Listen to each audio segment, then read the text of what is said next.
桃园路道一间资源回收场半暝着火，火烧甲真猛。消防人员是透暝抢救，一直到今仔早起7点才总算甲火拍花。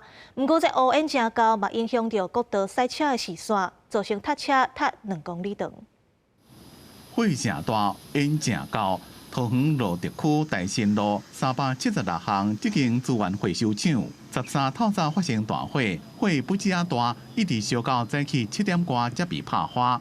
消防队直立进行暂火处理，火架在现场无人伤亡，也无人掉伫内底。导火原因，火调目前也搁直咧调查。昨天晚上到现在啊，叫我们这下梦一声就停电了，没有电了。到达现场，已经发现全面燃烧，请此再加派38台车，76人。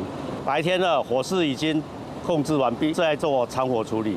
发生意外地点是一间制造发泡粒的塑胶回收厂，内面拢是熬倒的物件，所以火正大，烟也正高，影响附近的国道2号高速公路。消防队部署消防车伫国道2号顶头警戒灌救，只敢剩2条内线车会当过，规条路塞车塞差不多2公里远。